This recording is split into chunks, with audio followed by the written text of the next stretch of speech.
2024년 2월 19일 말씀과 기도로 하루를 여는 교문리교회 새벽 기도회를 시작합니다. 함께 기도하시겠습니다. 하늘에 계신 사랑의 아버지 하나님, 이 아침 말씀의 양식을 허락하시고 기도로 주님을 영접할 수 있는 거룩한 아침의 제단을 쌓을 수 있도록 하시니 감사합니다. 저희들 이 시간 있는 모습 그대로 나아왔습니다. 아버지의 사랑으로 모든 죄를 덮어주시고 오직 예수 그리스도의 사랑을 힘입어 회개하고 변화하며 성장하는 우리가 될 수 있도록 인도하여 주시옵소서. 이 시간 성령 하나님 충만하게 역사하셔서 주님의 임재를 경험하며 오늘 하루를 시작하는 거룩한 시간 되도록 인도하여 주시옵기만을 우리를 죽기까지 사랑하신 예수 그리스도의 이름을 의지하여 간절히 기도드리옵나이다. 아멘. 성도 여러분 안녕하십니까? 이번 주는 한 주간 부조와 선지자 5장 가윈과 아벨의 시험을 받음을 함께 읽어보면서 기도로 주님 앞에 나아가려고 합니다. 먼저 하나님의 말씀 창세기 4장 1절 2절을 읽으시도록 하겠습니다. 아담이 그의 아내 하와와 동침하매 하와가 임신하여 가인을 낳고 이르되 내가 여호와로 말미암아 득남하였다 하니라. 그가 또 가인의 아우 아벨을 낳았는데 아벨은 양치는 자였고 가인은 농사하는 자였더라. 하나님의 아름다운 창조의 능력과 영원하고 신선한 기쁨이 가득했던 에덴 동산이 죄로 물들고 아담과 하와는 그곳에서 쫓겨나게 되었지만 하나님께서 처음으로 인류에게 축복하셨던 생육하고 번성하여 땅에 충만하라는 그 축복은 거두어지지 않았습니다.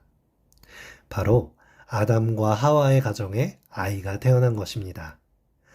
그 아들의 이름은 가인, 얻었다라는 뜻을 가지고 있었습니다. 아담과 하와, 아니 온 우주의 기대를 받으며 아이가 태어난 것입니다. 왜냐하면 그들은 이 아들이 하나님께서 가죽옷을 입혀주시며 구원하시겠다고 약속하신 것을 이룰 메시아라고 생각했기 때문입니다. 여러분, 한 생명이 태어난다는 것은 정말 기쁜 일이죠. 어떤 생명이든 가인처럼 수많은 기대를 한 몸에 받으며 태어날 자격이 있는 것입니다. 인류 처음으로 출산을 통해서 자녀를 낳았던 아담과 하와는 얼마나 기뻤을까요? 그런데 그들의 기쁨은 오래가지 않았습니다. 가인은 하나님께서 약속하신 메시아가 아니었습니다. 그래서 그들은 둘째 아들을 낳았을 때 아벨, 허무함이라고 그 이름을 지었습니다. 그런데 우리는 가인과 아벨의 이야기를 잘 알고 있습니다. 메시아인 것처럼 큰 기대를 받았던 가인의 인생은 메시아가 아닌 최초의 살인자로 기록이 되었고, 허무함이라는 이름을 가졌던 아벨의 인생은 하나님 앞에 올바른 제사를 드렸던 믿음의 조상으로 기록이 되었습니다. 창세기 4장 속 짧은 범위에 기록된 두 사람의 인생 이야기이지만 그 속에서 우리는 많은 교훈을 발견하게 됩니다. 그 첫 번째 교훈은 우리의 인생은 변화할 수 있다는 것입니다. 그리고 우리는 그 변화를 위해 노력해야 한다는 것입니다. 우리가 새로 태어난 아가들이나 어린이를 보고 행복과 기대감을 느끼는 것은 그들에게 무한한 가능성이 있고 변화하고 성장해 나갈 일들이 가득하기 때문일 것입니다. 그런데 시간이 점점 지나면 어떻게 되나요? 우리는 짧은 인생을 살아가면서 점점 현실에 안주하게 됩니다. 그리고 속단하기를 사람은 고쳐 쓰는 게 아니야 라고 결론을 짓습니다.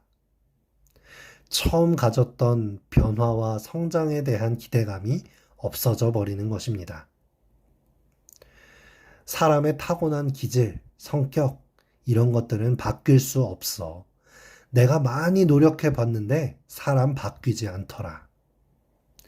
나이를 먹으면 먹을수록 변화에 대한 기대는 점점 줄어들고 포기하게 됩니다. 사람들은 수많은 노력과 결심으로 혹은 양질의 교육을 통해 삶을 개선시키려고 하지만 그것들은 이내 사람을 본질적으로 변화시키는데 큰 효과가 없다는 것을 깨닫게 됩니다. 그리고 더 나아가서 요즘 세상은 어떻습니까?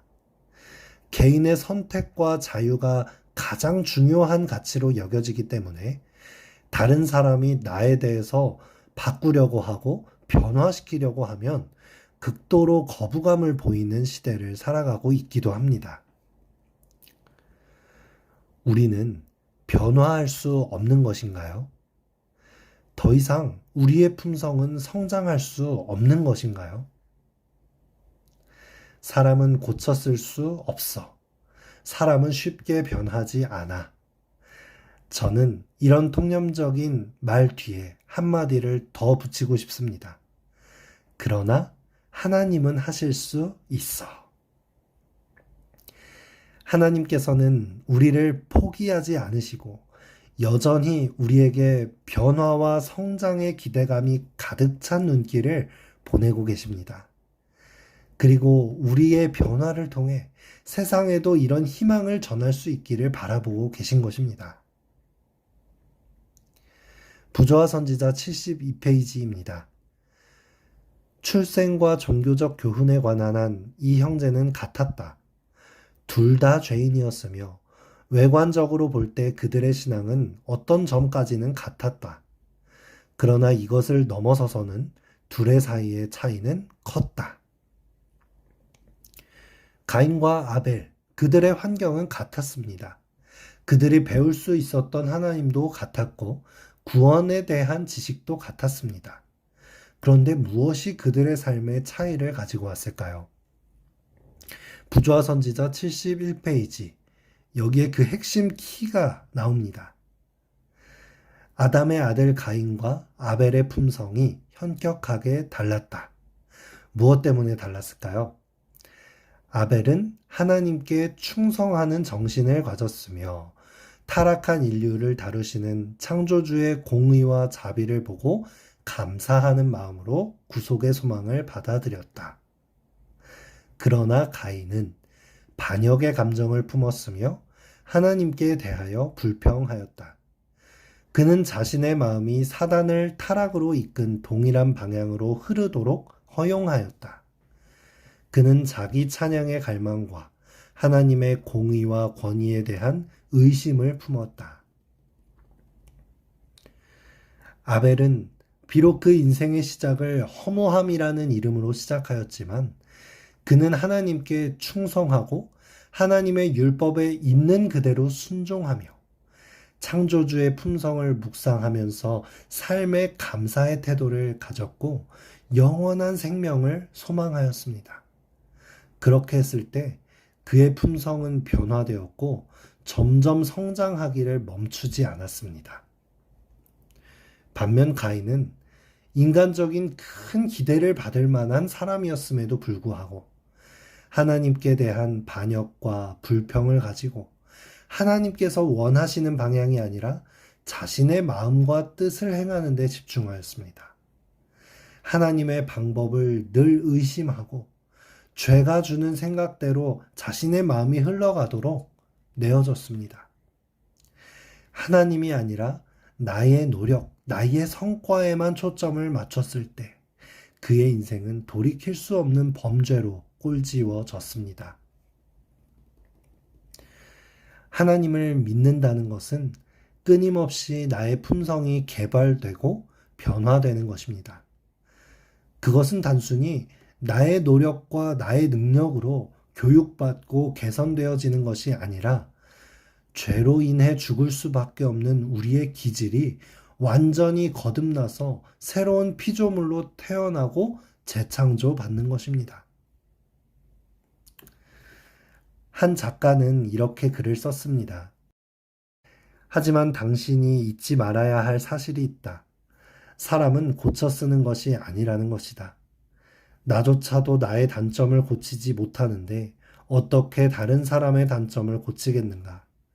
잠깐 그 순간에는 변하는 것처럼 보여도 시간이 지나면 다시 원상태로 돌아온다. 세상이 무너질 만큼의 충격을 받지 않는 이상 사람은 변하지 않는다.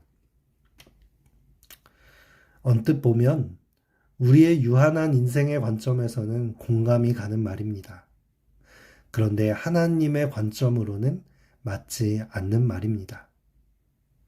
하나님께서는 온 우주의 창조주이시면서도 우리를 구원하시기 위해 한낱 피조물에 불과한 인간의 모습으로 이 땅에 오셨습니다. 위 작가의 말을 빌자면 세상이 무너질 만큼 온 우주가 격변할 만큼의 충격적인 사랑이 이미 우리에게 보여진 것이죠.